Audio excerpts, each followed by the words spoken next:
ಯೇಸುಸ್ವಾಮಿಯವರ ಮಹೋನ್ನತವಾದ ನಾಮಕ್ಕೆ ಮಹಿಮೆಯಾಗಲಿ. ಕ್ರಿಸ್ತನಲ್ಲಿ ನನ್ನ ಪ್ರೀತಿಯ ದೇವರ ಮಕ್ಕಳೇ, ನಿಮ್ಮೆಲ್ಲರಿಗೂ ಸಹ ಯೇಸುಸ್ವಾಮಿಯವರ ನಾಮದಲ್ಲಿ ನನ್ನ ವಂದನೆಗಳು. ಪ್ರಿಯರೇ, ಈ ದಿನ ನಾವು ಒಂದು ಪ್ರಶ್ನೆಯನ್ನು ಹಾಕಿ ಆ ಪ್ರಶ್ನೆಗೆ ಉತ್ತರವನ್ನ ಹುಡುಕುವಂತ ಪ್ರಯತ್ನವನ್ನ ಮಾಡೋಣ. ಪ್ರಶ್ನೆ ಏನಂದ್ರೆ, ಕ್ರಿಸ್ತನ ಪ್ರೀತಿಯಿಂದ ನಮ್ಮನ್ನು ಅಗಲಿಸುವವರು ಯಾರು ಎಂಬುದಾಗಿ. ಪ್ರಿಯರೇ, ಕ್ರಿಸ್ತನ ಪ್ರೀತಿಯಿಂದ ನಮ್ಮನ್ನು ಅಗಲಿಸುವವರು ಯಾರು? ಕಷ್ಟವೋ, ಸಂಕಟವೋ, ಹಿಂಸೆಯೋ, ಅನ್ನವಿಲ್ಲದಿರುವುದೋ, ವಸ್ತ್ರವಿಲ್ಲದಿರುವುದೋ, ಗಂಡಾಂತರವೋ, ಖಡ್ಗವೋ, ಮರಣವಾಗಲಿ, ಜೀವವಾಗಲಿ, ದೇವದೂತರಾಗಲಿ, ದುರಾತ್ಮಗಳಾಗಲಿ, ಈಗಿನ ಸಂಗತಿಗಳಾಗಲಿ, ಮುಂದಣ ಸಂಗತಿಗಳಾಗಲಿ, ಮಹತ್ವಗಳಾಗಲಿ, ಮೇಲಣ ಲೋಕವಾಗಲಿ, ಕೆಳಗಣ ಲೋಕವಾಗಲಿ, ಬೇರೆ ಯಾವ ಸೃಷ್ಟಿಯಾಗಲಿ ನಮ್ಮನ್ನು ನಮ್ಮ ಕರ್ತನಾದ ಯೇಸು ಕ್ರಿಸ್ತನಲ್ಲಿ ತೋರಿ ಬಂದ ದೇವರ ಪ್ರೀತಿಯಿಂದ ಅಗಲಿಸಲಾರವೆಂದು ನನಗೆ ನಿಶ್ಚಯ ಉಂಟು. ರೋಮಪತ್ರಿಕೆ 8ನೇ ಅಧ್ಯಾಯ 35-39 ವಚನಗಳು. ಪ್ರಿಯರೇ, ಕ್ರಿಸ್ತನ ಪ್ರೀತಿಯಿಂದ ನಮ್ಮನ್ನು ಅಗಲಿಸಲು ಯಾರಿಂದಲೂ ಸಾಧ್ಯವಿಲ್ಲ. ಅದು ಕೊನೆಗೆ ಮರಣವಾದರೂ ಸರಿಯೇ, ಕ್ರಿಸ್ತನ ಪ್ರೀತಿಯಿಂದ ನಮ್ಮನ್ನು ಅಗಲಿಸಲು ಸಾಧ್ಯವಿಲ್ಲ. ಪ್ರಿಯರೇ, ಇಲ್ಲಿ ಒಮ್ಮೆ ಆಲೋಚಿಸಿ, ಇಂತಹ ಮಾತುಗಳನ್ನು ಯಾರು ಹೇಳಲು ಸಾಧ್ಯ? ಕ್ರಿಸ್ತನನ್ನು ಹಿಂಬಾಲಿಸುವ ಎಲ್ಲರೂ ಇಂತಹ ಮಾತುಗಳನ್ನು ಹೇಳಲು ಸಾಧ್ಯವೇ? ಕ್ರಿಸ್ತನ ಪ್ರೀತಿಯಿಂದ ನಮ್ಮನ್ನು ಅಗಲಿಸಲು ಯಾರಿಂದಲೂ ಸಾಧ್ಯವಿಲ್ಲ ಎಂಬ ಮಾತುಗಳನ್ನು ಎಲ್ಲರೂ ಹೇಳಲು ಸಾಧ್ಯವಿಲ್ಲ. ಯಾರು ನಿಜವಾಗ್ಲೂ ಕ್ರಿಸ್ತನನ್ನು ಪ್ರೀತಿಸ್ತಾರೋ, ಯಾರು ಕ್ರಿಸ್ತನ ಪ್ರೀತಿಯನ್ನ ತಮ್ಮ ಜೀವನದಲ್ಲಿ ಅನುಭವಿಸ್ತಾರೋ ಅವರು ಇಂತಹ ಮಾತುಗಳನ್ನು ಹೇಳಲು ಸಾಧ್ಯ. ಎಲ್ಲರೂ ಈ ಮಾತನ್ನು ಹೇಳೋಕೆ ಆಗ್ತಾ ಇಲ್ಲ ಅಂದ್ರೆ ಅವರನ್ನ ಯಾವುದೋ ಒಂದು ವಿಷಯ ಕ್ರಿಸ್ತನ ಪ್ರೀತಿಯಿಂದ ದೂರ ಮಾಡ್ತಾ ಇದೆ ಅಂತ ಅರ್ಥ. ಹಾಗಾದರೆ ಕ್ರಿಸ್ತನ ಪ್ರೀತಿಯಿಂದ ನಮ್ಮನ್ನು ದೂರ ಮಾಡುವ ಆ ವಿಷಯ ಯಾವುದು?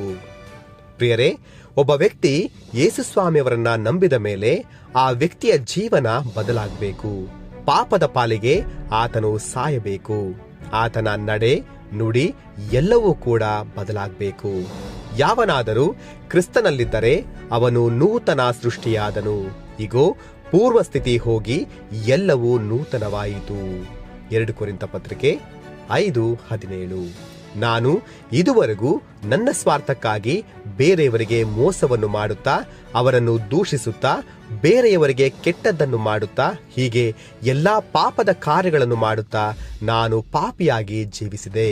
ಆದರೆ ಇನ್ನು ಮುಂದೆ ನಾನು ಹಾಗೆ ನನಗೋಸ್ಕರ ಪಾಪದಲ್ಲಿ ಜೀವಿಸುವುದಿಲ್ಲ. ನಾನು ಇಷ್ಟು ಪಾಪಗಳನ್ನು ಮಾಡಿದರೂ ಕೂಡ ನನ್ನನ್ನು ಕ್ಷಮಿಸಿ ನನಗೋಸ್ಕರ ಪ್ರಾಣವನ್ನು ಕೊಟ್ಟ ದೇವರಿಗಾಗಿ, ಕ್ರಿಸ್ತನಿಗಾಗಿ ನಾನು ಜೀವಿಸ್ತೇನೆ. ಈ ರೀತಿಯಾಗಿ ಯಾರು ತಮ್ಮ ಜೀವಿತಗಳನ್ನು ಕ್ರಿಸ್ತನಿಗೆ ಒಪ್ಪಿಸಿಕೊಡ್ತಾರೋ ಅಂತಹವರು ಮಾತ್ರ ಈ ಮಾತುಗಳನ್ನು ಹೇಳಲು ಸಾಧ್ಯ. ಇವತ್ತು ಕ್ರಿಸ್ತನನ್ನು ಹಿಂಬಾಲಿಸುವ ಅನೇಕರು ಲೋಕದ ಹಿಂದೆ ಓಡ್ತಾ ಇದ್ದಾರೆ. ಕೆಲವರು ಹಣದ ಹಿಂದೆ, ಕೆಲವರು ಹೆಸರಿನ ಹಿಂದೆ, ಇನ್ನು ಕೆಲವರು ಅಧಿಕಾರದ ಹಿಂದೆ, ಇನ್ನು ಕೆಲವರು ಮೋಜು ಮಸ್ತಿಯ ಹಿಂದೆ, ಕೆಲವರು ಹೆಣ್ಣಿನ ಹಿಂದೆ, ಇನ್ನೂ ಕೆಲವರು ವಿಲಾಸ ಜೀವನದ ಹಿಂದೆ. ಹೀಗೆ ಇಂತಹ ವಿಷಯಗಳ ಹಿಂದೆ ಓಡುತ್ತಿರುವವರು ನಿಜವಾಗ್ಲೂ ಹೇಳೋಕೆ ಸಾಧ್ಯನಾ? ಕ್ರಿಸ್ತನ ಪ್ರೀತಿಯಿಂದ ನನ್ನನ್ನು ಅಗಲಿಸಲು ಯಾರಿಂದಲೂ ಸಾಧ್ಯವಿಲ್ಲ ಅಂತ? ಖಂಡಿತ ಸಾಧ್ಯವಿಲ್ಲ. ಯಾಕಂದ್ರೆ ಅವರ ಮನಸ್ಸು, ಪ್ರೀತಿ ಕ್ರಿಸ್ತನ ಮೇಲೆ ಇಲ್ಲ, ಮೇಲೆ ಹೇಳಿದ ಎಲ್ಲಾ ವಿಷಯಗಳ ಮೇಲೆ ಇದೆ. ಒಬ್ಬ ಸಹೋದರ ಉತ್ತಮವಾದ ಆತ್ಮಿಕ ಜೀವನ ಜೀವಿಸ್ತಾ ಇರ್ತಾನೆ, ಚೆನ್ನಾಗಿ ಪ್ರಾರ್ಥನೆ ಮಾಡ್ತಾ ಇದ್ದ, ದೇವರ ವಾಕ್ಯಗಳನ್ನ ಪ್ರತಿದಿನವೂ ಧ್ಯಾನಿಸ್ತಾ ಇದ್ದ. ಆ ಸಹೋದರನಿಗೆ ಕೆಲಸ ಇರೋದಿಲ್ಲ. ಕುಟುಂಬ ಪೋಷಣೆಗಾಗಿ, ಕೆಲಸಕ್ಕಾಗಿ ದೇವರ ಬಳಿ ಪ್ರಾರ್ಥನೆಯನ್ನ ಮಾಡ್ತಾನೆ. ಆ ಸಹೋದರನಿಗೆ ಒಂದು ಒಳ್ಳೆಯ ಕೆಲಸ ಸಿಗುತ್ತೆ. ಆದ್ರೆ ಕೆಲಸ ಸಿಕ್ಕ ಮೇಲೆ ಎಲ್ಲವೂ ಕೂಡ ಬದಲಾಗಿ ಬಿಡುತ್ತೆ. ಆ ಸಹೋದರನಿಗೆ ಪ್ರಾರ್ಥನೆ ಮಾಡಲು ಸಮಯ ಇರೋದಿಲ್ಲ. ದೇವರ ವಾಕ್ಯವನ್ನು ಧ್ಯಾನಿಸಲು ಸಮಯವಿಲ್ಲ. ದೇವರೊಂದಿಗೆ ಸಮಯವನ್ನು ಕಳೆಯಲು ಆತನ ಬಳಿ ಸಮಯ ಇಲ್ಲ. ಕಾರಣ ಕೆಲಸ ಕೆಲಸ ಕೆಲಸ ಜಾಸ್ತಿ ಇದೆ, ಅದಕ್ಕೆ ಆತ್ಮೀಯ ಕಾರ್ಯಗಳನ್ನು ಮಾಡಲು ನನಗೆ ಸಮಯ ಇಲ್ಲ ಎಂಬುದಾಗಿ ಆ ಸಹೋದರ ಹೇಳ್ತಾನೆ. ಪ್ರಿಯರೇ, ಈಗ ಹೇಳಿ, ಈ ಸಹೋದರನನ್ನ ಕ್ರಿಸ್ತನ ಪ್ರೀತಿಯಿಂದ ದೂರ ಮಾಡಿದ್ದು ಯಾರು? ಯಾವುದು? ಆತನ ಕೆಲಸವಲ್ವೇ? ಹೀಗೆ ಒಬ್ಬೊಬ್ಬರು ಒಂದೊಂದು ವಿಷಯಗಳಲ್ಲಿ ಬ್ಯುಸಿಯಾಗಿ ಕ್ರಿಸ್ತನ ಪ್ರೀತಿಯಿಂದ ದೂರ ಆಗ್ತಾ ಇದ್ದಾರೆ. ಆದರೆ ನಮ್ಮ ಜೀವನದಲ್ಲಿ ಏನಿದ್ರು ಏನಿಲ್ಲದೆ ಹೋದ್ರೂ ಕೂಡ ನಾವು ಯಾರನ್ನಾದ್ರೂ ನಿಜವಾಗ್ಲೂ ಪ್ರೀತಿ ಮಾಡಿದ್ರೆ ಯಾವುದೇ ಕಾರಣಕ್ಕೂ ಅವರಿಂದ ದೂರ ಇರೋಕೆ ಇಷ್ಟಪಡೋಲ್ಲ. ಕ್ರಿಸ್ತನ ಮೇಲೆ ನಿಜವಾದ ಪ್ರೀತಿ ಇಲ್ಲದಿರುವವರು ಕೆಲವು ನೆಪಗಳನ್ನು ಹೇಳ್ತಾ ಕ್ರಿಸ್ತನ ಪ್ರೀತಿಯಿಂದ ದೂರ ಉಳಿತಾರೆ. ಆದರೆ ನಿಜವಾಗ್ಲೂ ಕ್ರಿಸ್ತನನ್ನು ಪ್ರೀತಿ ಮಾಡುವವರು ಕ್ರಿಸ್ತನ ಪ್ರೀತಿಯಿಂದ ಯಾವತ್ತೂ ದೂರ ಆಗೋದಿಲ್ಲ. ಕ್ರಿಸ್ತನನ್ನು ಹೆಚ್ಚಾಗಿ ಪ್ರೀತಿಸಿದ ಅಪೊಸ್ತಲನಾದ ಪೌಲನು ಹೀಗೆ ಹೇಳ್ತಾರೆ, ನನಗಂತೂ ಬದುಕುವುದೆಂದರೆ ಕ್ರಿಸ್ತನೇ, ಸಾಯುವುದು ನನಗೆ ಲಾಭವೇ. ಕ್ರಿಸ್ತನೊಂದಿಗೆ ಶಿಲುಬೆಗೆ ಹಾಕಿಸಿಕೊಂಡವನಾಗಿದ್ದೇನೆ. ಇನ್ನು ಜೀವಿಸುವವನು ನಾನಲ್ಲ, ಕ್ರಿಸ್ತನು ನನ್ನಲ್ಲಿ ಜೀವಿಸುತ್ತಾನೆ. ಈಗ ಶರೀರದಲ್ಲಿರುವ ನಾನು ಜೀವಿಸುವುದು ಹೇಗೆಂದರೆ ದೇವಕುಮಾರನ ಮೇಲಣ ನಂಬಿಕೆಯಿಂದಲೇ. ಆತನು ನನ್ನನ್ನು ಪ್ರೀತಿಸಿ ನನಗೋಸ್ಕರ ತನ್ನನ್ನು ಒಪ್ಪಿಸಿಬಿಟ್ಟನು. ಜೀವಿಸುವವರು ಇನ್ನು ಮೇಲೆ ತಮಗಾಗಿ ಜೀವಿಸದೆ ತಮಗೋಸ್ಕರ ಸತ್ತು ಎದ್ದು ಬಂದಾತನಿಗಾಗಿ ಜೀವಿಸಬೇಕಂತಲೇ ಆತನು ಎಲ್ಲರಿಗೋಸ್ಕರ ಸತ್ತನು. ಪ್ರಿಯರೇ, ಈ ಎಲ್ಲಾ ಮಾತುಗಳನ್ನು ಗಮನಿಸುವಾಗ ಅಪೊಸ್ತಲನಾದ ಪೌಲನು ಯೇಸುಸ್ವಾಮಿಯವರನ್ನು ತನ್ನ ಪ್ರಾಣಕ್ಕಿಂತ ಹೆಚ್ಚಾಗಿ ಪ್ರೀತಿಸಿದ ಎಂದು ಅರ್ಥ ಆಗುತ್ತೆ. ಅಪೊಸ್ತಲನಾದ ಪೌಲನು ಬರೀ ಮಾತಿನಲ್ಲಿ ಕ್ರಿಸ್ತನನ್ನ ಪ್ರೀತಿ ಮಾಡಲಿಲ್ಲ. ಕ್ರಿಸ್ತಶಕ 68ರಲ್ಲಿ ನ್ಯೂರೋ ಎಂಬ ರೋಮ್ ಚಕ್ರವರ್ತಿಯ ಕೈಯಲ್ಲಿ ಕ್ರಿಸ್ತನಿಗಾಗಿ ತನ್ನ ಪ್ರಾಣವನ್ನು ಕೊಟ್ಟು ಮರಣದ ನಂತರವೂ ಕೂಡ ಕ್ರಿಸ್ತನ ಪ್ರೀತಿಯಲ್ಲಿ ನಿಲ್ತಾರೆ.